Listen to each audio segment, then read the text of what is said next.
माध्यमातून ती पूर्णत्वास जाणार आहेत. म्हणून मतदान करत असताना कुठल्याही प्रकारची कमतरता, कुठल्याही कोणाचा चंगुसपणा करू नका.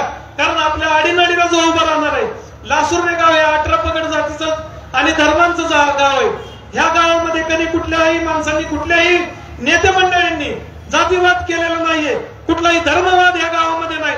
कुठल्याही समाजाचा कार्यक्रम असू द्या, कुणाची अडीअडचण असू द्या, कुठल्याही जातीचा काही प्रॉब्लेम असू द्या, सर्व गाव हे माझं एक मताने, एक मुखाने त्या माणसाच्या अडीअडचणी सोडवण्यासाठी इथं तत्पर असतं. आणि ही सगळी आपल्याला तुम्हाला सांगतो, ही संकल्पना जी आहे ती आपल्या सर्वांचे नेते अजितदादा असतील, दत्तामामा भरणे असतील, यांच्याकडे बघून आपण हे समाजकारणाचा वारसा चालवत असतो. आणि जर का हेच मंडळी हे सगळं करत नसतील तर लासुर्णे हे जे 18 पगड जातीचं जे गाव आहे, ह्या गावामध्ये कुठल्याच ह्या गोष्टीला थारा नाही, कुठल्याच इतर जाती धर्माच्या गोष्टींना इथं वाव नाही. म्हणूनच तुम्हाला सांगतो, आपल्या गावपण जर टिकवायचं असेल लासुर्णे गावाचं, या पंचक्रोशीनं सगळ्यांना, सगळ्या समाजाला जर का सन्मानाची वागणूक आपल्याला मिळवून द्यायची असेल तर आपल्याला भरणे मामांसारखा नेता आमदार मधून इंदापूर तालुक्यातून विधान भवनामध्ये पाठवायचा आहे. मला तर मामा तुमचं एवढं कौतुक वाटतं, आजपर्यंत कुठल्या आमदाराने आमच्या मुस्लिम बांधवाच्या बद्दल विधान भवनामध्ये भाषण करत असताना, विधानसभेमध्ये बोलत असताना मुस्लिम बांधवांच्या बद्दल सांगितलं की हे आमचं समजा मुस्लिम बांधवांचं रक्त एक आहे, माझ्या बौद्ध समाजाचं रक्त एक आहे. इथं आमच्या गावामध्ये, आमच्या तालुक्यामध्ये जाती द्वेषाला, धर्मवादाला इथं धारा दिला जात नाही. आणि म्हणूनच मामांच्या पाठीमागे आपण खंबीरपणे उभं राहायचंय. आपल्या गावाचं गाव पण टिकवायचंय, विकास करायचाय. एवढंच सांगितलं येते 20 तारखेला मामांना भरघोस मतांनी निवडून द्या आणि सगळ्यांना दाखवून द्या की महाराष्ट्राला की भरणे मामा इथं, मला मुंबईला गेलं काय गेलं की भरणे मामा म्हणतात की 20 वर्ष मंत्री राहिलेले एवढ्या दिग्गज माणसाला पाडणारा हे भरणे मामा आहे तरी कोण. मामांची खरी ओळख आता महाराष्ट्राला कळलेली की हा काय कोणी साधा माणूस नाहीये. आणि एवढं सगळं करायचं म्हणजे लोकांच्यात राहावं लागतं, लोकांच्या अडीने अडचणी समजून घ्यावं लागतं, लोकांचं मन समजावं लागतं. आणि हा माणूस जो करू शकतो तोच एवढी मोठी सत्ताची इंदापूर तालुक्यामध्ये तेच सांगतात की आम्ही गेले 65 वर्ष इथं आमच्या घरामध्ये खासदारकी होती, आमदारकी होती, मंत्रीपद भोगली. मामा हे काही सोपं नव्हतं. तुम्ही जी किमया केली ते खरंच महाराष्ट्राला आश्चर्यचकित करणारे हे जे काम होतं तुम्ही केलेलं आहे. मी निळकंठेश्वर एवढीच प्रार्थना करीन की तुम्ही आमच्या लासुर्ण्यावरती जेवढं प्रेम केलं तेवढंच प्रेम ही जनता तुमच्यावरती 20 तारखेला करून दाखवणार आहे. मी एवढंच बोलतो. पुन्हा एकदा सांगतो की 2 नंबरला मामांचं जे घड्याळ आहे, चिन्ह आहे, त्या चिन्हासमोरील मोठ्या संख्येने बटन दाबा. आपल्या गावातील आपापसातले जे मतभेद असतील, हेवे दावे असतील, ते आपण सगळ्यांनी बाजूला ठेवून कोणी काही गैरसमज पसरवण्याचं इथं काम करेल येत्या 8 दिवसामध्ये, गेल्या 3-4 दिवसामध्ये ते चालू झालेलं आहे. आपण कुठल्याही हेवे देवाला, कुठल्याही अफवेला बळी पडू नका. जर कोणाबद्दल जर का कोणी काय सांगण्याचा प्रयत्न करत असेल, ज्याच्याबद्दल सांगत असेल, त्याकडे तुम्ही सरळ जावा आणि त्याला विचारा की बाबा रे अशा पद्धतीने तू बोललाय का, अशा पद्धतीने तू केलाय का. आपण कुठल्याही मनामध्ये कुणाबद्दल काही भेदभाव ठेवू नका, जेणेकरून आता त्यांच्या 100% लक्षात आले की ह्यांची एकी काही फुटत नाही, ह्यांना वेगळं करणं काही शक्य नाही. भरणे मामाची जी गौरदर विजयाची ती आपण थांबवू शकत नाही. मग करायचं काय? ब्रिटिशांनी जे केलं ते डिवाइड अँड रूल करणार, ते आपल्या एकमेकाबद्दलच्या मनामध्ये संभ्रम उभा करणार आणि त्यातून त्यांची काही पोळी भासता येते का अशा पद्धतीचा तो प्रयत्न त्यांचा आहे, त्यांनी चालू केलेला आहे. मी तुम्हाला एवढंच सांगेन, कुठल्याही भूलथापांना बळी पडू नका आणि भरणे मामांच्या चिन्हासमोरील जे बटन आहे घड्याळाचं, त्यासमोर भरघोस असं मतदान करून आम्हाला निवडून द्या. धन्यवाद. धन्यवाद. यानंतर इंदापूर तालुका राष्ट्रवादी काँग्रेसचे अध्यक्ष सन्माननीय हनुमंतदादा बोकाटे यांनी आपलं मनोगत व्यक्त करायचंय. या तालुक्याचे कार्यसम्राट आमदार दत्तामामा भरणे यांच्या प्रचारार्थ आज लासुर्णे गावात सभा होत आहे. सन्माननीय व्यासपीठ आणि बंधू आणि पत्रकार मित्रांनो, आता 20 तारखेला घड्याळाच्या समोरचं बटन दाबून मामाला 3ऱ्यांदा विधानसभेत पाठवा हे सांगावं घेऊन आम्ही इथं आलेलो आहोत. परंतु दोन्ही उमेदवार आहे, दोन्ही उमेदवाराची तक्रार माझ्याबद्दल एकच आहे. गेल्या 4 महिन्यात हर्षवर्धन पाटलांनी तक्रार केली की मी तुम्हाला तालुक्यात फिरू देणार नाही. हे का म्हणलो तुम्ही असं? तर त्यांनी आमच्या एका कार्यकर्त्याला दम द्यायचा, फोनवरनं त्यांनी दम दिला म्हणून मी ते सांगितलं आणि मागचं आणि पुढचं काढलं, फक्त तेवढं ठेवलं की तालुक्यात तुम्हाला फिरू देणार नाही म्हणून त्यांनी गृहमंत्री आणि मुख्यमंत्र्याकडे तक्रार केली. आज दुसऱ्या उमेदवाराने ती तक्रारचा धागा पकडून आज परिषदेत सकाळी त्यांनी सांगितलं, मला हनुमंत कोकाट्यापासून आमच्या परिवाराला धोका आहे, त्यांच्यापासून आम्हाला धोका आहे. कधी कधी त्यांनी ते दम दिला तर 8 दिवसापूर्वी दम दिला, अशाच प्रकारे दम दिला. काल सकाळी त्यांची 12 वाजता मंडळी माझ्या घरनं चहा पिऊन गेली मी नसताना, तेव्हा त्यांना धोका वाटला नाही का माझ्या घरी येताना? हे काहीतरी दिशाभूल करण्याचं काम करायचं आणि माणसाला फसवण्याचं काम करायचं, सहानुभूती मिळवायचं काम करायचं, असा खोटाटेपणा चालणार नाही म्हणा. मी तुम्हाला एकच सांगतो, प्रत्येक गावात जायचं त्यांनी, माने दादानी दोघांनी जायचं. मी त्यांना अजून दशरथ दादा सुद्धा माने म्हणलो नाही, प्रत्येक सभेत त्यांना मी माने दादा म्हणून संबोधलं जाईल. प्रत्येक तुम्ही माझं भाषण कुठल्याही सभेतलं काढा, मी प्रवीण माने जरूर म्हणलो सर. त्यांचं वय माझ्यापेक्षा लहान आहे, पण माने दादाचं वय माझ्यापेक्षा जास्त आहे, म्हणून मी माने दादा शिवाय बोललो नाही. अहो तुम्ही दोघं बापल्याक म्हणलो, इथवर लाकूड असलं तर वावर जप्ती करतात. प्रत्येक गावात जायचं. आज या काल परवा या गावात आले असलेले तुम्हाला कामाला लावतो, तुमचा टँकर लावतो. काय उद्योग लावलाय? खरंच किती तुम्ही 2000 टँकरची तालुक्यात यादी केलेली आहे, 8-9 हजार पोरांची कामाची यादी केलेली आहे. कुणाला क्रेमिस्ट बनवतो, कुणाला अंक बनवतो. अहो तुम्ही तेवढ्याला लावणार आहे का? मला वाटलं हर्षवर्धन पाटील एकटा इतका लबाड बोलतो, पण दोघं आपल्या त्यांच्यापेक्षा जास्त लबाड आहे ती. तुम्हाला आवर्जून मी सांगतो की काही झालं तरी सगळे मंडळी खोटं बोलतात. मामाला माझं स्पष्ट सांगणं आहे. अहो गेल्या वेळेस जर मामा नसतं तर हे असे जिल्हा परिषद निवडून आलं नसतं. मी त्याचा साक्षीदार आहे. मामाला किती जणांचा पाय धरावा लागला होता त्याला जिल्हा परिषदला निवडून आणताना. म्हणून तिथे कुठेतरी बांधकामचा 2-2.5 वर्ष मामाने अजय दादाच्या मागे लागून सभापती केला. ही नेते मंडळी विसरून गेले आणि आज काय सांगतात, हनुमंत कोकाटे मला त्यांच्यापासून धोका, मला ते दम देतात. काय खोटं बोलतात तुम्ही? तुमचं कुठं गुगल पितळ पाळलं म्हणून मला लगेच नाव ठेवायचा तुम्ही प्रयत्न करता. अहो शेतकऱ्यांचं बसलेलं 5 रुपयाचं लिटरचं अनुदान तुम्ही लाटलं, म्हणून मी हे उघडं केलं म्हणून तुम्ही मला असं नाव ठेवण्याचा प्रयत्न करताय. तुम्ही शेतकरी डबगायला आणला. अहो गायचा धंदा बसवत आणला. 1.5 लाखाला गाय जाणारी आज 40,000 आणि 50,000 मिळायला लागली. कुठलाही दुधाचा दर दर ठरवतो ना, माने दादा प्रमुखाने त्यात असतात. अहो 35 रुपयाचा दर यांनी 24 रुपयावर आणला. कुठल्या गेटचं तुम्ही पैसे देत नाही, कुठल्याही लोकांचं कमिशन तुम्ही देत नाही. पूर्ण लिटरला 2 रुपये कमिशन डॉगवाल्याला असणाऱ्याला तुम्ही कधी कमिशन पूर्ण दिलं नाही. तुम्ही काय सांगता, आम्ही निवडणुकीला उभा राहिलो. जरूर तुम्ही निवडलेलो, तुम्हाला मत मागायचा अधिकार नसताना. पुढे हर्षवर्धन पाटलांनी काय सांगितलं की मामाच्या पायाखालची वाळू घसरली. अहो मामाच्या पायाखालची वाळू घसरली म्हणून म्हणले ते साडी वाटायचं त्यांना हे काम. अहो मासे मामाला हातभर इथल्या बाहिनीनं तालुक्यातल्या राख्या बांधल्या म्हणून मामाने ती साडी भाऊबीज म्हणून मनायचं काम राष्ट्रवादी काँग्रेस पक्षाच्या कार्यकर्त्यांनी प्रत्येक घरात जाऊन साडी वाटपाचं काम केलं. पुन्हा ते काय म्हणल्यावर 20 रुपयाची साडी होती. अरे मामाने 20 रुपयाची वाटली होती ना, तो 10 रुपयाची वाटायची होती. ती बी आपली दानत नाही का? आता ती म्हणलेली इलेक्शन होती म्हणून वाटली. कोरोनाच्या काळात जर पहिला कोण पालकमंत्री असेल तर ती दत्ता मामा भरले होतं. सोलापूरला किट कोरोनाचं घालून कोरोना पेशंटला भेटायला गेलेला राज्यातला एक जर कोण पालकमंत्री असेल तर त्याचं नाव दत्ता मामा भरणे होतं. त्यावेळेस कुठली निवडणूक होती? तुम्ही त्यावेळेस मामाने गोरगरिबाच्या हाताला 3-3 महिने काम नव्हतं. सगळे कामगारे घरी बसून होते. त्यावेळेस किराणा मालाचं किट जर कोणी दिलं असेल, राज्यात जास्त किट कोणी दिलं असेल तर इंदापूर तालुक्यात राष्ट्रवादी पक्षाने दत्ता मामा भरणे वगैरे पोच करण्याचं काम केलं. त्यावेळेस कुठली निवडणूक होती? तुमच्याजवळ त्यावेळेस 4-4 कारखाने होते आणि 1 किलोमीटर तर साखर द्यायची आपली दान झाली का त्यावेळेस? आणि माझ्या दादाला सोनाईसारखा दूध एवढा मोठा संघ होता. 1 पावशेर दुधाची पुडी आणि तुम्ही चहाची पुडी दिली का हो? आज ती जर दिली असती तर तुम्हाला मता मागायचा अधिकार राहिला असता. काय तुम्ही सांगता? पुढे जाऊन पुढे म्हणतात मामाने मलिदा घ्या. अहो कशाचा मलिदा? तुम्ही तर इथला का तालुक्यातले 2 कारखाने संपवलं. अहो आपली 20 टनाचे खेप जर ट्रॅक्टरची गेली तर तुम्ही त्यात 2-2.5 टन खाता. हाच तो तुम्ही मलिदा खाता म्हणून तुम्हाला सारखं मलिदाची आठवण होती. पुन्हा काय जाऊन सांगतात मामाने गाडीहून माडे बांधला बांधाय काढला गाडी नवीन. अहो काय साहेब तुम्हाला सांगायचंय, मामाच्या जायक्या कांड्या ऐकल्या तर 4 वर्षाला 4 तसल्या मामा गाड्या घेतील. 95च्या अगोदरची तुमची काय परिस्थिती होती? एक एसटी गाडी होती, राखेल टाकून तुम्ही अकलूज इंदापूर फिरत होता. आम्ही उघड्या डोळ्याने तुम्हाला बघितलं.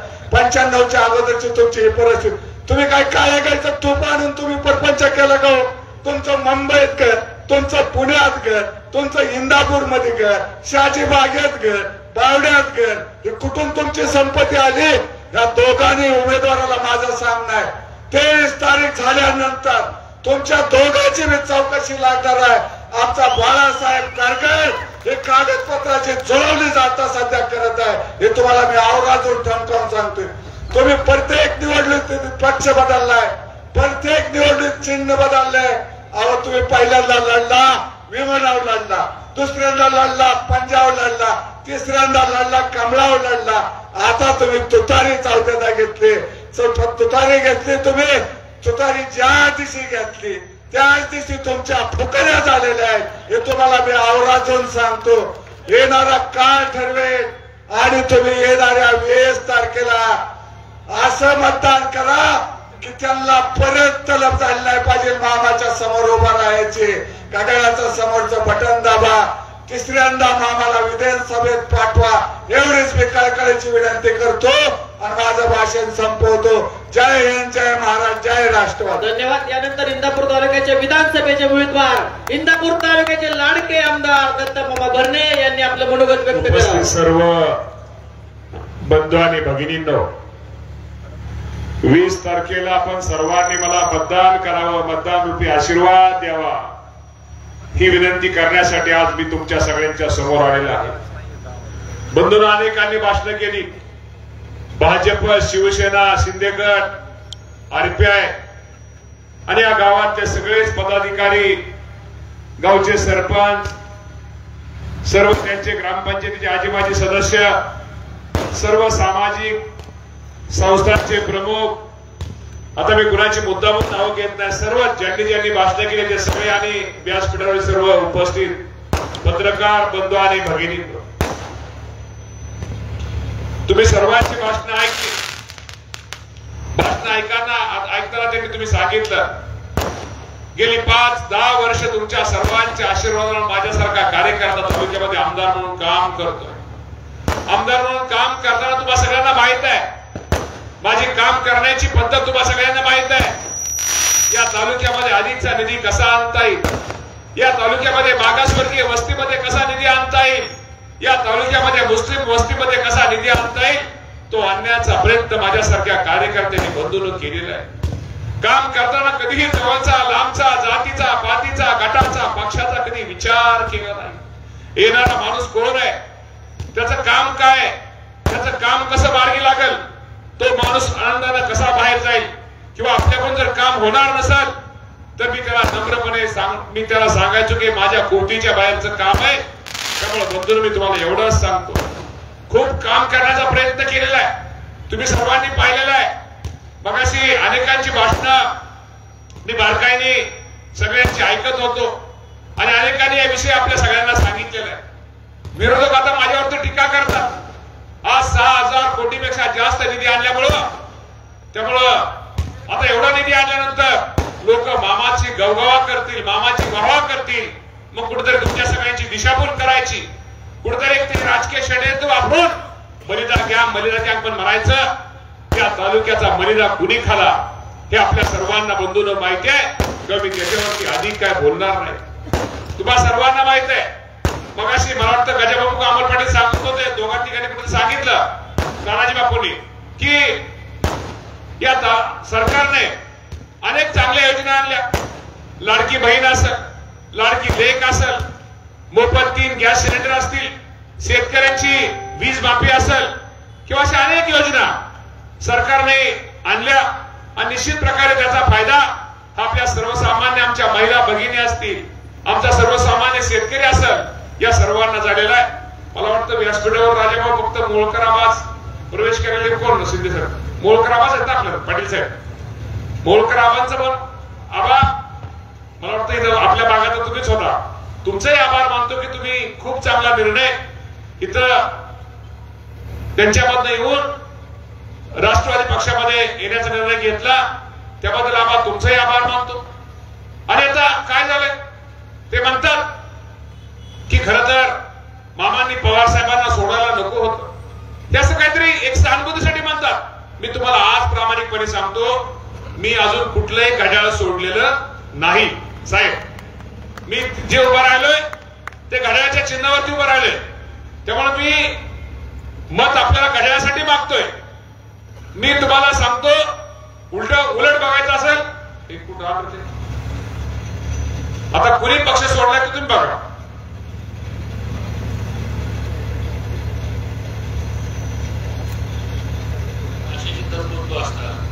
स्वार्थासाठी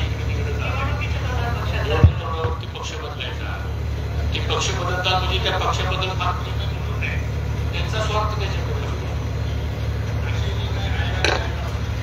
इलेक्शन आले की आयआरएफची खूप शक्ती असते आणि बऱ्याच वेळा मग आयआरएफच पुढे जाण्याचा प्रयत्न करतात. मला वाटतं याची जनता योग्य उत्तर देईल का? बघा, जनता उत्तर देईल. आता आयाराम कोण आहे, गायाराम कोण आहे तुम्हाला कळाल. दुसरं तुम्हाला सर्वांना माहित आहे, आपण शिरसोडीला पूल केला. शिरसोडीला पूल केल्यानंतर त्याचा इंदापूरला नक्की फायदा होणार आहे. पण यांना शिरसोडीचा पूल झाला तर इंदापूरचं दळणवळण वाढणार आहे, मार्केट वाढणार आहे. ह्याच्या लगेच पोटात दुखलं, लोक तिथं मामा करतील. मग काय केलं,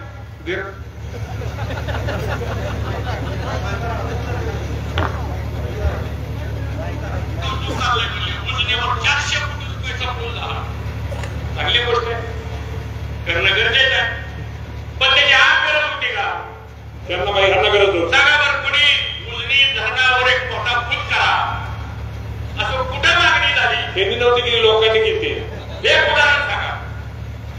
आणि ते 400 रुपये तालुक्याच्या नावावर पडले. हे पुलाच्या ऐवजी आज नाही उद्या केला असता आपण. आज नाही उद्या केला असता. 400 कोटी रुपये मी वर गेलो. मी ठीक आहे.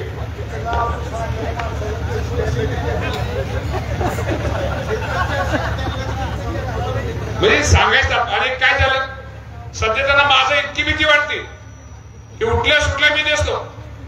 कुणीतरी फायनान्सचा कोणतरी माणूस कुठल्या तर पंढरपूरच्या माणसाला कुणी फसवलं होतं आणि ते फसवल्यानंतर तो माणूस तिथं कुठेतरी त्यांना फॉर्म भरताना आला आणि बघा म्हणला काय गुंडाराज चालले, या म्हणले. त्यांनी माईक स्वतःचं भाषण बंद केलं आणि त्याला म्हणले बोल.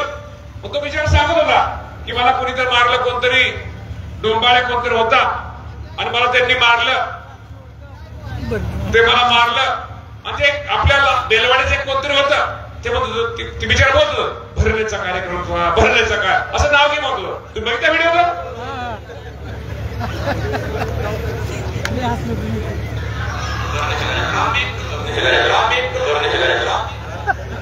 भरण्याचा कार्यक्रम काय, मी खरं सांगतो कधी कधी मला पण आश्चर्य वाटतं.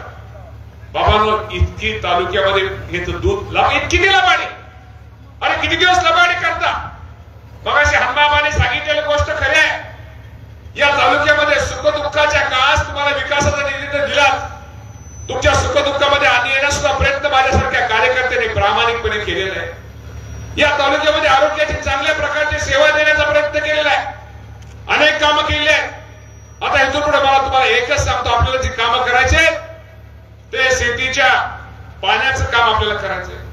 खूप महत्वाचा विषय. आपण सगळेजण इंदापूर तालुक्यातल्या टेलचे शेतकरी आहोत. दिवसेंदिवस पिण्याच्या पाण्याची मागणी वाढणार आहे आणि आपलं पाणी हे इंदापूरला टेलला आपलं कमी पडणार आहे. जर आपण आता जर काय उपाययोजना केल्या नाहीत तर आपला मुलगा म्हणाल आमचा बाप नालायक होता, यांनी शेतीच्या पाण्यासाठी काही केलं नाही. नातू म्हणाल आमचा आजोबा नालायक होता, या लोकांनी शेतीच्या पाण्यासाठी काही केलं नाही. म्हणून माझ्यासारख्या कार्यकर्त्याला आजही तुम्हाला प्रामाणिकपणे सांगतो, निळकंठेश्वराच्या साक्षीने सांगतो, शेतीच्या पाण्यासाठी जेणेकरून माझ्या इंदापूरच्या शेतीच्या पाण्यासाठी काय करता येईल यामध्ये बंधूंनो, शेतीच्या पाण्यासाठी काय करण्यासाठी प्रयत्न माझा चाललेला आहे. आज विरा देवधरचं आपलं धरण आहे. हे धरण पुणे जिल्ह्यामध्ये आहे. त्याची वाटणी झाली, त्यामध्ये आपल्याला टिपका वाटणी नाही आहे. ते पाणी तिकडं फलटण माळशिरस तालुक्यामध्ये आहे. ते पाण्यामध्ये पाणी बंद पाईपलाईन ते पाणी जाणार आहे, ते जे बचतीचं पाणी होणार आहे ते माझ्या इंदापूर तालुक्याला कसं मिळेल? फुरसुंगीचा आज आपल्याला माहिती आहे, फुरसुंगी कालवा जे बोगदा आहे तो पुणे शहरात वरून जाण्याचा बोगदा होणार आहे, त्यामध्ये 3 TMC पाणी वाचणार आहे, ते पाणी माझ्या इंदापूरला कसं मिळेल? मुळशी धरण आहे, ज्या धरणा विजेसाठी ते पाणी टाटा कंपनी विजेसाठी पाणी वापरतात, टाटा कंपनीला विजेच्या पाणी व्यवस्था करून ते पाणी पुण्यामध्ये कसं आणता येईल आणि ते पाणी माझ्या इंदापूर तालुक्याला कसं आणता येईल, हा माझा विषय राहणार आहे.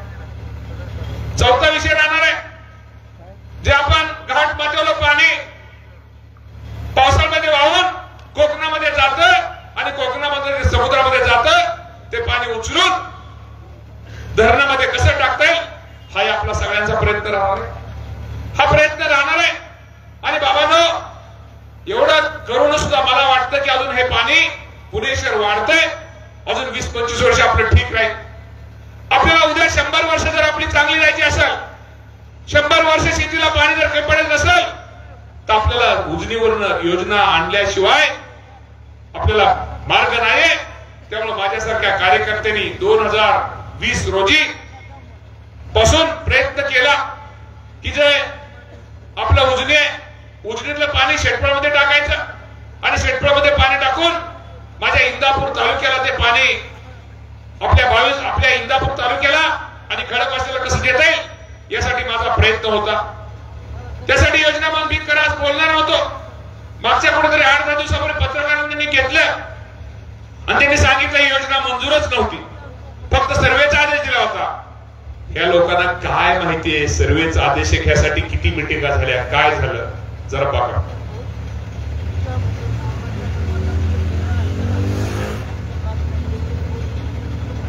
यासाठी आपल्या शेतीच्या पाण्यासाठी, इंदापूर तालुक्याच्या शेतीच्या पाण्यासाठी पहिली जी मीटिंग झाली 26/8/2020 रोजी या राज्याचे उपमुख्यमंत्री अजितदादा पवारसाहेब यांची मीटिंग ही पहिली त्यांनी मीटिंग केली. ही जरा कागद तुमच्याकडे खाली करा. हे कागद ह्या मीटिंगचा पहिला कागद असं करा. दुसरी मीटिंग झाली जयंत पाटील यांनी 28/8/2020 रोजी याच आपल्या प्रश्नासाठी त्यांनी मीटिंग घेतली 28/8/2020 रोजी. हे त्या मीटिंगची कागद. तिसरं त्या मीटिंगचा इतिवृत्त 28/8चा ही त्याची कागद. त्यानंतर परत 6/4/2021 रोजी या मीटिंगसाठी सगळा अहवाल अजितदादा पवार साहेबांच्या बरोबर मीटिंग झाली, त्याला मंजुरी देण्यासाठी आदेश दिले. हा त्याचा अहवाल. आणि एवढं केल्यानंतर हे सगळा मोठा अहवाल केल्यानंतर या राज्याचे जलसंपदा मंत्री जयंत पाटील यांनी या प्रस्तावावरती सही केली आणि या प्रस्तावावर नंतरची सही ही मुख्यमंत्री त्यावेळेचे उद्धव ठाकरे साहेबांची सही लागणार होती. त्या उद्धव ठाकरे साहेबांची आपल्या शेतीच्या पाण्यासाठी, इंदापूरच्या शेतीच्या पाण्यासाठी उद्धव ठाकरे साहेबांची सही घेण्यासाठी कोण गेला असेल? निळकंठेश्वराच्या शपथ घेऊन सांगतो अजितदादा पवार साहेबांनी फाईल स्वतः हातात घेऊन ही सही केली. आणि हे जर खरं नसेल, मी सांगतो ते खरं नसेल, तर निळकंठेश्वर माझं वाटोळं करल. आणि खरं असताना सुद्धा माझ्यावरती खोटा आरोप जर ते करत असतील, मी त्यांचं वाटोळं म्हणत नाही, पण निळकंठेश्वरांनी त्यांचं बघून घ्यावं हे पण आपल्या सगळ्यांच्या साक्षीने बाबांना सांग. किती खोटं बोलायचं. ही योजना खूप महत्वाची योजना आहे आणि ही योजना तुम्हाला सर्वांना माहिती असेल. हे जे वैशिष्ट्य आहे, किती हेड आहे, किती पातळी आहे, त्यामध्ये पाईपलाईनची लांबी किती आहे? 10 किलोमीटर. कालव्या सोडून विसर्ग 500 विशेष लागणारी अश्वशक्ती म्हणजे हॉस्पर 22,000 हॉस्परच्या मोटर तिथे बसणार होत्या. सोलरवर बिल येणार नव्हतं. 22,000 हॉस्परच्या मोटरचं पाणी 10 किलोमीटर मध्ये 500 पाणी सुटणार होतं आणि ते माझ्या इंदापूर तालुक्याला पाणी येणार होतं. हा त्याचा नकाशा. मोटर कुठे बसणार, पाणी कुठे सुटणार, हा त्याचा नकाशा.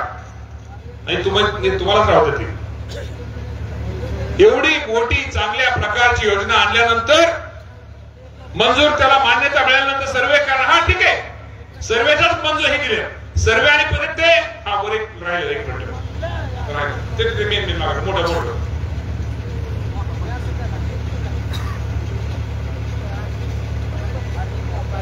ते जे म्हणलं की हे फक्त सर्वे करण्याचा आदेश दिला होता. कुठली प्रशासनिक मान्यता? हो, सर्वेचाच आदेश होता.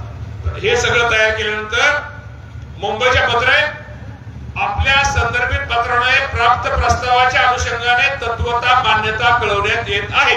म्हणजे काय? मान्यता दिली आणि या प्रस्तुत प्रकरणी पुढील प्रमाणे कारवाई क्षेत्रीय स्तरावर. आता मुंबईला याची गरज नाही, ते खालच्या खाली तुम्ही मंजूर झाले. तुम्ही खालच्या खाली कागद सर्वे, ते काय पाणी पुरवठ्याचं पाण्याचं सर्टिफिकेट, पाण्याचे उपलब्धतेचं प्रमाणपत्र हे खालच्या खाली घ्या. आता पुण्याला मुंबईला याची गरज नाही, यामध्ये म्हटलेलं आहे. एवढी चांगली योजना झाली असती.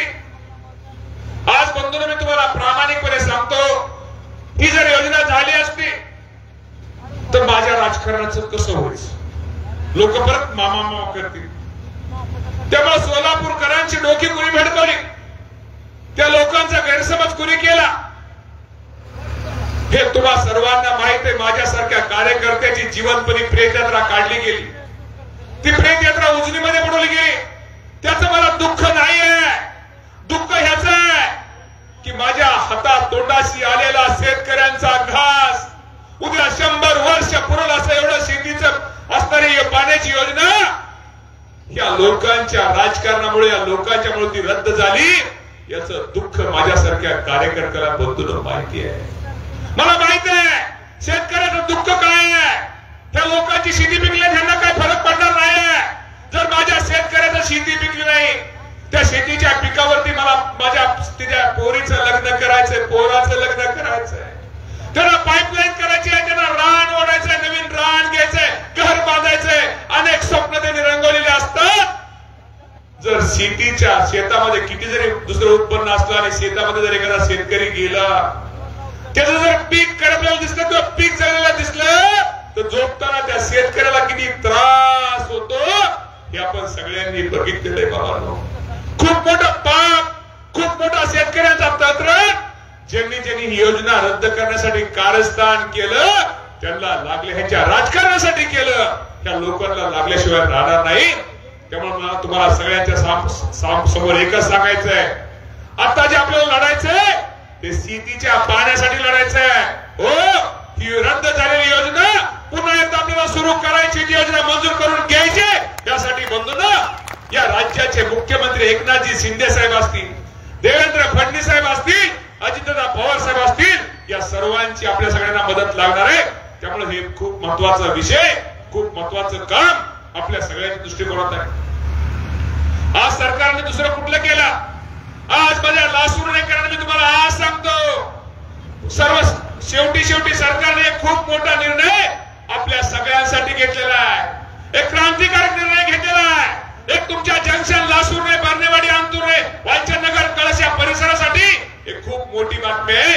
आज इथं जंक्शनला आमचे राजकुमार भोसले असतील, मोळकर आबा ही मंडळी असतील किंवा विठ्ठलच्या त्या मानेसारखी मंडळी समोर बसलेली दिसत आहे. एमआयडीसी करण्याचा निर्णय राज्य सरकारने घेतला. 350 एकर पहिल्यांदा क्षेत्र घेतलेलं आहे. आता तुम्हाला सगळ्यांना माहित आहे, इतर ठिकाणी जमिनी खाजगी असतात, पण जंक्शनच्या एमआयडीसी, जंक्शन म्हणजे लासूरमध्ये सुद्धा एमआयडीसी आहे. जंक्शन, लासूरने, बर्नेवाडी, अंतुर्णे हे 4 गावांसाठी आज आपले मंजूर झाले. ह्या एमआयडीसी मुळे काय फरक पडणार? जमीन शेती बांधण्याची असल्यामुळे उद्या किती मोठे उद्योग आले, त्यांना हजारो एकर जमीन आता मिळणार आहे.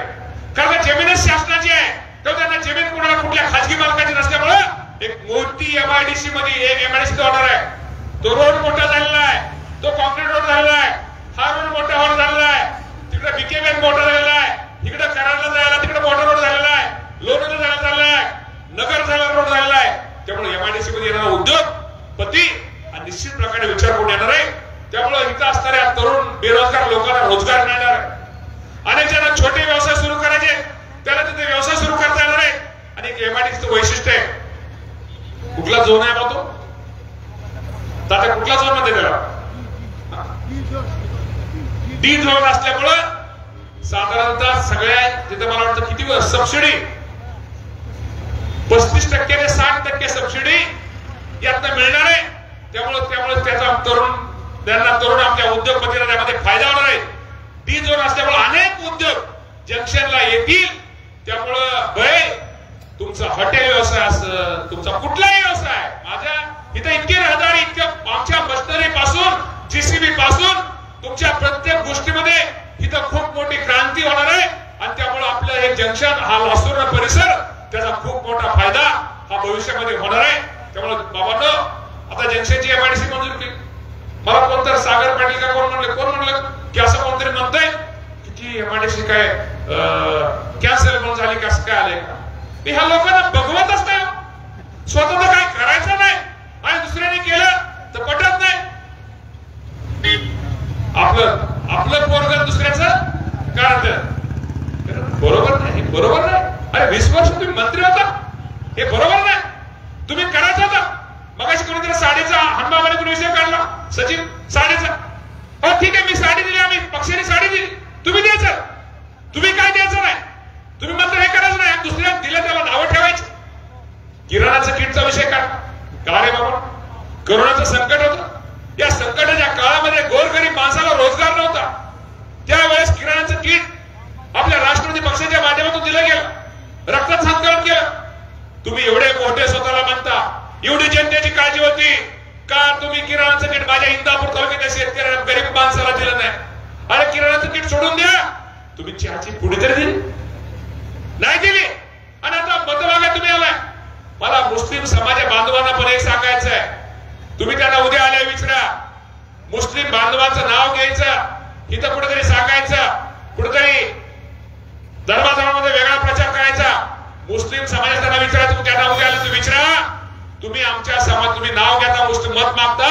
तुम्हाला काय अधिकार आहे की मुस्लिम समाजात तुमच्या गावामध्ये जंक्शन मध्ये या लोकांनी काय दिलं हे तुम्ही त्यांना विचारा. मागासवर्गीय वस्तीमध्ये या लोकांनी कधी काय दिलं हे तुम्ही विचारा. हे विचारल्याशिवाय उपयोगाचं नाहीये. हे खोटं जास्त खोटं पडलं लोकांना काहीतरी पडतं. त्यामुळे या लोकांना कुठेतरी बोललं पाहिजे. त्या लोकांना कुठेतरी बाबांना सांगितलं पाहिजे. आज माझ्यासारखा कार्यकर्ता आपल्या सगळ्यांमध्ये जेवढं काम करतात करण्याचा प्रयत्न करतात.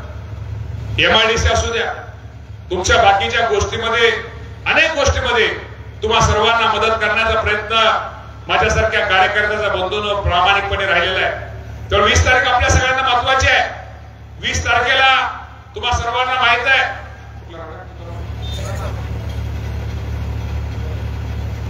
20 तारीख महत्वाची आहे.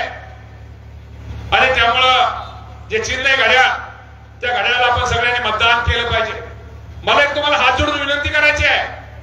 काय होतं आपलं सगळं चांगलं असतं. वातावरण सगळं चांगलं आहे. आता त्यांच्यामध्ये त्यांची पायाची वायू त्यांची असल्यामुळं त्यात तुमच्यात गैरसमज करतील. तुमच्यामध्ये भांडण लावतील. वैभव हर्षू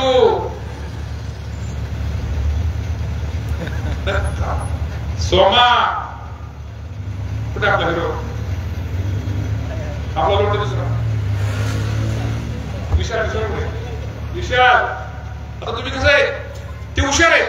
तुम्ही सरळ मार्गे तुमच्यात कशी भांडण लागली ती बघते. लाका ते वैभवने भाषण केलं काय बघा. त्या वैभवची कॉलर लय ताट होईल. तुमच्या हर्षूला बोलून पण दिलं नाही. ते वैभवची कॉलर लय ताट होईल. मग काय बघा काहीतरी दाखवा जिरवा. अरे तुम्ही वैभवची जिरवायचं असं पण माझी जिरेल त्याचं काय. हे जिरवा जिरवी करू नका.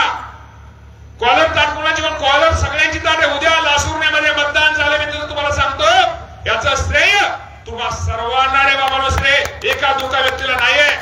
त्यामुळं या बाबतीमध्ये निश्चिंत राहा आणि चांगल्या प्रकारचं मतदान करा. आता येतील अजून काय काय गैरसमज करतील. मुस्लिम समाजामध्ये वेगळ्या प्रकारचा मेसेज देण्याचा प्रयत्न ही मंडळी करतील. परंतु आता सर्वांना कळलंय आता खरं काय आणि खोटं काय. त्यामुळे बाबांनो खूप आता उशीर झालाय. सभेला थंडी पण वाजते. आणि 10 पण वाजायला राहिले थोडं वेळ, त्यामुळं अधिक काय जास्त तानाजी बापू बोलणार नाही. पण तुम्ही जर भविष्यामध्ये 20 तारखेला चांगल्या प्रकारचं मतदान जर केलं तर निश्चित प्रकारे भविष्यामध्ये आपल्या भाग मी एवढंच म्हणेल की माझ्यासारख्या कार्यकर्त्याने की जेवढं आपलं तालुक्यामध्ये विकासाचा निधी विकास तर केलेलाच आहे, आता आपल्याला जे करायचंय, आता माझं मी ठरवलंय की आता विकास सभामंडप हे सगळं केलंय, अजून करू, पण आता जे करायचंय आता प्रत्येक गावामध्ये आपल्या सगळ्यांना माहिती आहे अनेक मुलं पुण्याला मुंबईला अभ्यास करण्यासाठी, एमपीसीचा अभ्यास करण्यासाठी, स्पर्धा परीक्षेचा अभ्यास करण्यासाठी ते पुणे मुंबईला जातात. तर त्याच्याऐवजी आता प्रत्येक गावामध्ये आपल्याला अभ्यासिका या मुलांसाठी करायची. ती मुलं रोज आपल्या आई वडिलांचं चेहरा बघून, आई वडिलांच्या आईच्या हातची गरम भाकरी खाऊन अभ्यास त्या खोलीमध्ये जाऊन त्या अभ्यासिकेमध्ये करतील आणि संध्याकाळी झोपायला घरी येतील. त्यासाठी आपल्याला अभ्यासिका ही प्रत्येक गावामध्ये करायची.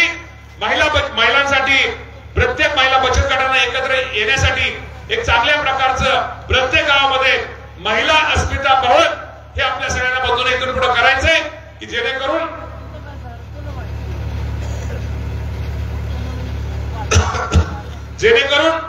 जेवढं आपल्या सगळ्यांना काय या बाबतीमध्ये करता येईल तेवढं करण्याचा प्रयत्न आपण निश्चित प्रकारे करूया. मगाशी आमच्या बहिणी सांगितलं मुस्लिम समाजाने, मी तुम्हाला आजही प्रामाणिकपणे सांगतो, मुस्लिम समाजाच्या प्रश्नासाठी पाठीमाग कालही आम्ही त्यांच्या शेवटी फुले शाहू आंबेडकरांचा विचार करणारे आमचा पक्ष, आमचा नेता आहे. आज तुम्हाला मी सांगतो 52-53 तिकिटामध्ये 6 ते 7 मुस्लिम समाजाला आपण तिकीट दिली. जिशान सिद्दीकी, हसन मुश्रीफ, नवाब मलिक, सना मलिक या 5-7 जणांनी उमेदवारी दिली आणि या 7 मधली बाई त्यातली 4 ते 5 जण निवडून येते. आणि गंमत सांगतो, एवढं आपण थांबलो नाही. राज्यपाल नियुक्त आमदाराच्या आपल्याला 2 जागा मिळाल्या. 2 जागा मिळाल्यानंतर आपण एक मुस्लिम समाजासाठी दिली. इद्रिस नायकोडे ते सांगलीचे आहेत, त्यांना जागा दिली. मग कुठं आला जातीवाद, कुठं आला धर्मवाद? हे फक्त यांच्या पोळ्या भाजण्यासाठी. बाबा तुम्हाला मुस्लिम बांधवाला विनंती करतो, तुम्ही लोकांना सांगा मग राज्यपाल नियुक्तीमध्ये कुणी जागा कुणी दिली, या ज्या आमदारांच्या जागा विधानसभेच्या कुणी तिकडे दिली, हे मुस्लिम बांधवांना आपल्या सगळ्यांना सांगायचं पाहिजे. आणि मुस्लिम समाजाला मी एवढंच सांगतो की भविष्यामध्ये शिक्षण असू द्या किंवा बाकीच्या आरक्षणाचे विषय असू द्या, आम्ही सगळेजण मुस्लिम बांधवांबरोबर आहोत. त्यामध्ये आम्ही मुस्लिम समाज वेगळ्या प्रकारचं हे देणार नाहीये. शेवटी हिंदू मुस्लिम आम्ही बाई आहोत. आणि तुम्हाला बघायचं असेल तर माझं भाषण तुम्ही ऐका. विधानसभेमध्ये मी भाषण केलेलं आहे आणि ज्यावेळेस मावळीला गडीचा विषय आला, गडी बरोबर मला काय तिथं शेजारी कोणी सांगितलं होतं बाबाच्या दर्ग्याचं, पण गडी बरोबरच बाबाच्या दर्ग्याचं पण मी निश्चित प्रकारे तिथं काम केलेलं आहे. त्यामुळं 37 कोटी निधी मिळाला. त्यामुळं माझ्या मुस्लिम बांधवांनी पण कुणी त्या बाबतीमध्ये काळजी करू नका. सर्व समाज, सर्व धर्म समभाव याप्रमाणे आम्ही या भविष्यामध्ये एक चांगलं काम करण्याचा प्रयत्न करू. आणि आपण सर्वांनी तुमचा घरचा उमेदवार आहे ना, तर उद्यापासून, आजपासून ज्यांनी केलं त्यांचं ठीक आहे, उद्यापासून आपण सर्वांनी आता 6 दिवस राहिलेत, माझ्यासाठी घरोघरी जा, हात जोडा, विनंती करा. शेवटी काम करताना मी ठीक आहे, मी म्हणणार नाही की माझं सगळंच माझ्याकडून झालंय. काम करताना माझ्याकडून चुका झाल्या असतील, शेवटी काम करणारा माणूसच चुकतो. तेव्हा चूक झाली असेल तर माझ्या वतीने माफी मागा, माझ्या वतीने दिलगिरी व्यक्त करा. एखाद्याचं काम राहिलं असेल तर आपण ते भविष्यामध्ये आपण काम करू हे तुम्ही माझ्या वतीने आश्वासन द्या. परंतु माझ्या मतामध्ये लासूर परिसरामध्ये जास्त कसं मतदान होईल, जास्त कसं वाढेल, यासाठी लोंढे साहेब आज तुम्ही पण मला समोर आता बघितलं, लोंढे साहेब पण आमच्या समोर दिसतायत. त्यामुळं निश्चित प्रकारे आज जुनी मंडळी बऱ्यापैकी समोर दिसतायत. त्यामुळे आता मी सगळ्यांची नावं घेतल्यानंतर परत कुठे म्हणेल बघा लय मामा करतो, मामा तुझं नाव तरी घेतलं का? म्हणजे आमच्या वैदवाडीचे असतील, आमच्या सगळीकडेच आज मंडळी इथं आहेत. त्यामुळं अधिक न बोलता आपण सर्वांनी माझ्या घड्याळावरती बटन दाबून मतदान करावं ही विनंती करतो आणि थांबतो. धन्यवाद. जय हिंद, जय महाराष्ट्र.